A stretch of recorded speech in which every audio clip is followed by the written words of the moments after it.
Hola chicos, ¿cómo están? Soy Adán, soy de México, tengo 25 años y voy a ser su profesor de español. Me encantan los idiomas. So, hi, how are you guys? I'm Adam, my name is Adam. I'm from Mexico, I'm 25 years old and I'm going to be your Spanish teacher. I love languages, so I'd like you get in love too with Spanish as I do with other languages. So, what are we seeing today? We're watching we're seeing 20 phrases in about 4 blocks of phrases. In fact, there will be another more than 20, but more or less 20 phrases that we are learning from basic Spanish. Of course, readings, some questions, and important things. We're going to see the verb to be, the verb to have, how to make questions, simple questions, of course, and how to make negative sentences. So let's start. The most important word for Spanish, of course, is hola. Hola. So, hi, no, hola, how are you? Hola, ¿cómo estás? Hi, how are you? In English, we only say hi, how are you, or what's up, or something like that, no? But how are you can implicate for many things in Spanish. So we have 4 ways to say that how are you. Why it's 4 ways? Because ¿cómo estás? Is an informal way to say it for a singular person. But if you want to say it for a singular person in a formal way because you don't know him, you can say ¿Cómo está usted? How are you? But in a polite way, in a more formal way. So for your boss, for people who is older than you, it could be ¿Cómo está usted? The other 2 ways to say it are in plural, the same. ¿Cómo están ustedes? Ustedes, plural way from usted. But in this case, we use it a lot here in Latin America. In fact, is the normal one. We always use it all the time. So whenever you are with, no matter who you are with, so it's ¿Cómo están ustedes? And of course, in Spanish there are another ways that maybe you know it. It's ¿Cómo estáis vosotros? ¿Cómo estáis vosotros? Of course, we in Latin America, as in Mexico, understand it, but we don't use it. Of course, ¿Cómo estáis vosotros? Is important for you if you want to speak in Spain to use the vosotros pronoun. What's vosotros? It's plural form of you. So plural second person. ¿Cómo estáis vosotros? So it's the same question in English, but there are 4 ways to say it. ¿Cómo estás? ¿Cómo están? ¿Cómo estáis vosotros? ¿Cómo están ustedes? In Latin America. Okay, that's the second person, but in first person, how can I say I am? No. Yo estoy bien. For example, for answering these questions, we can say I am fine, I'm good. No, I'm okay. Yo estoy bien. But with this estoy, to be verb, we can use some moods, some feelings, as for example, feliz. I am happy. Yo estoy feliz. I am sad. I am angry. No. So, estoy angry. Enojado. So, yo estoy bien. Yo estoy feliz. Yo estoy triste. Or yo estoy enojado. Enojado. Angry. So, for some moods, we can use I am. But what's the problem here? That in Spanish we have 2 ways or 2 aspects of the to be verb. It's not only one as in English, so it would be a little difficult for you, but I will give you a tip that I think is very important. So, the verb to be verb, in Spanish can mean 2 things. Ser, to be, or estar, to be. Which is the difference between ser and estar? This is estar. How are you? ¿Cómo estás? How are you in this moment? ¿Cómo está usted? Is estar. Here is estar too, also estar. Yo estoy feliz. Yo estoy bien.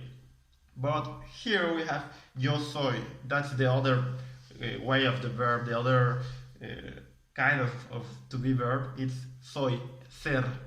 Yo soy, tú eres, él es, ella es, nosotros somos, ustedes son, ellos son, vosotros sois.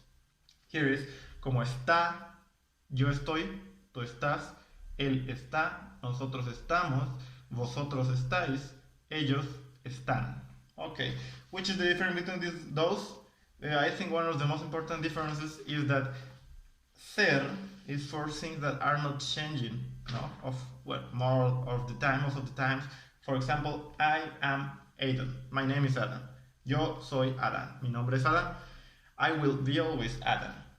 Which else? I will be always professor. Well, more or less, in a long period of time, I will be professor. I will be a teacher. So, yo soy profesor.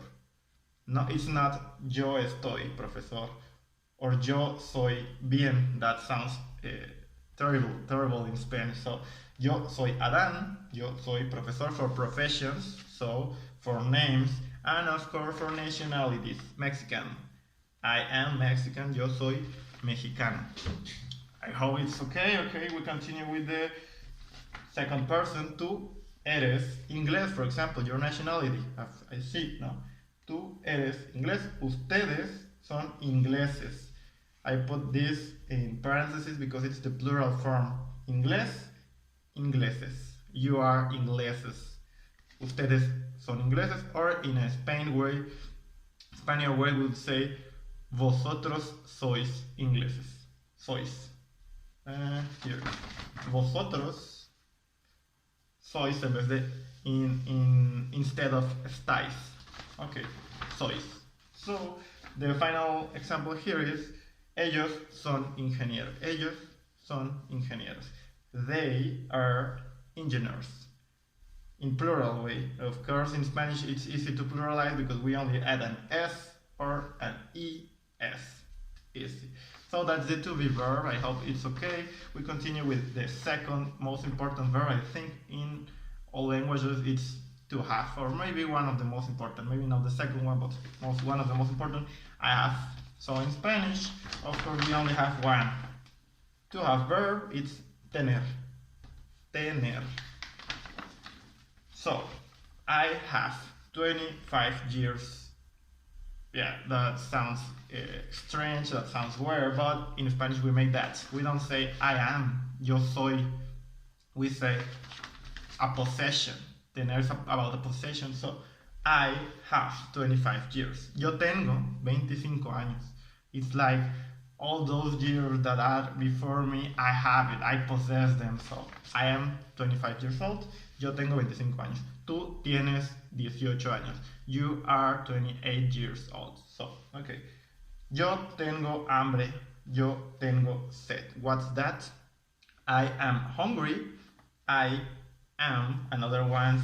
We change these verbs from Spanish to English. No to be verb, but to have verb. Tener. So, yo tengo hambre. I'm hungry. Yo tengo sed. I'm thirsty. Okay. The second person, tú tienes sueño. What's that? Sueño is like dream, but we use when we are going to sleep. So I'm sleepy, so I say tengo sueño. Tú tienes sueño. So in plural, sueños, dreams. Él tiene miedo. He is afraid. One more time, not verb to be in Spanish, but the verb to have. He is afraid. Miedo. Okay. Ella tiene una hermana. She has. Here, finally, we have an example with have in English and have in Spanish. Ella tiene una hermana. She has a sister. If you want to pluralize as many sisters, you could say hermanas. Yes. Okay. So for expressing some moods, some feelings, we can use to, also use to have. Okay, to have and to be, most important verbs. Which else are we seeing now? We can see some questions because it's important. If you want to go, for example, for Spain to Asturias, you can say a lot of questions. One of the most important is, can you help me, please? Can you help me? Tú puedes ayudarme.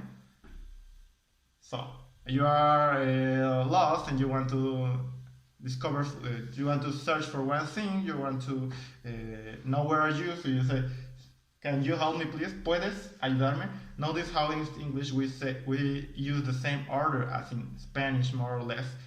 Can, the verb to poder, you, to, help me, puedes ayudarme. So if you make translations word by word, it's a more or less good translation in Spanish.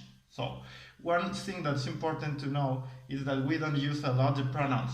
That's why I always put in parentheses, because we don't use it a lot. In fact, if you say, tú puedes ayudarme, that sounds a little not common and a little not natural. So it's better not to use them. Why do we are like that? Because we have so many conjugations.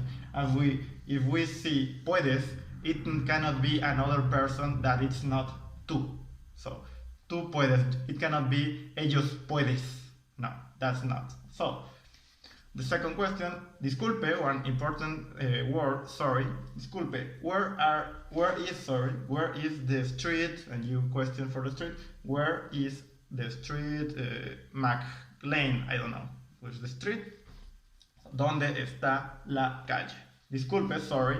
And if he said you will say thank you, gracias. Thank you, gracias. So, ¿cuánto cuesta? If you want to know the price of something, ¿cuánto cuesta eso? Which is the price of that? How much is it?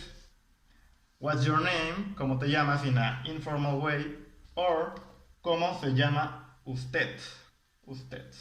So, usted with a D, ¿cómo se llama? Usted. And we have here the last one is a little word. ¿Te gustaría casarte conmigo? That's would you like to marry me? A little word. Why did I choose this sentence, this phrase, this question? Because te gustaría is very important for making polite questions. For example, if you're in a restaurant, you can say, me gustaría un vaso de agua. I would like a glass of water. No, me gustaría. So it's important, this polite way. Now the last part of this video is about how to negate things, because it's important to negate things in any language. So one of the most important phrases, I don't know. No lo sé. In Spanish we only use the particle no as not. No lo it sé. No. I don't know it. Okay. No me acuerdo. I don't remember. I don't remember. Why we don't put the pronoun I said you? Because acuerdo it's for first person. It cannot be another way. So if you say acuerdas, it's for the second person, but acuerdo is for the first, and we don't have to conjugate it. Well, to conjugate it, yes, not have to put the pronoun. Okay. No entiendo, I don't understand. Of course, you are learning Spanish and you are on the street, you want to practice a little Spanish, and the guy speaks easy, quickly, you would say, oh, sorry, I don't understand. No entiendo. No entiendo. Can you speak a little slower, please? Okay. Because I don't speak a lot Spanish. I don't speak quite a good Spanish, so no hablo mucho español. I don't speak a lot Spanish. No hablo mucho español. And the last one is about I don't want something. No quiero. For example, for this question, would you like to marry me? You could say, not really, no. Would you like to marry? Oh, I don't want it really. No quiero. Or I don't want to learn Spanish. No quiero aprender español. I hope you want. I hope you are here. It's an infinitive. We can say, I don't want to swim. No quiero nadar. I don't want to study. No quiero estudiar. In infinitive way. So there are a lot of things that we can learn in Spanish. This is only a quite easy guide for simple things, but I hope you get involved in this language and we can help you. So, bye. Nice to meet you all. Gracias. Mucho gusto. Nos vemos. See you soon.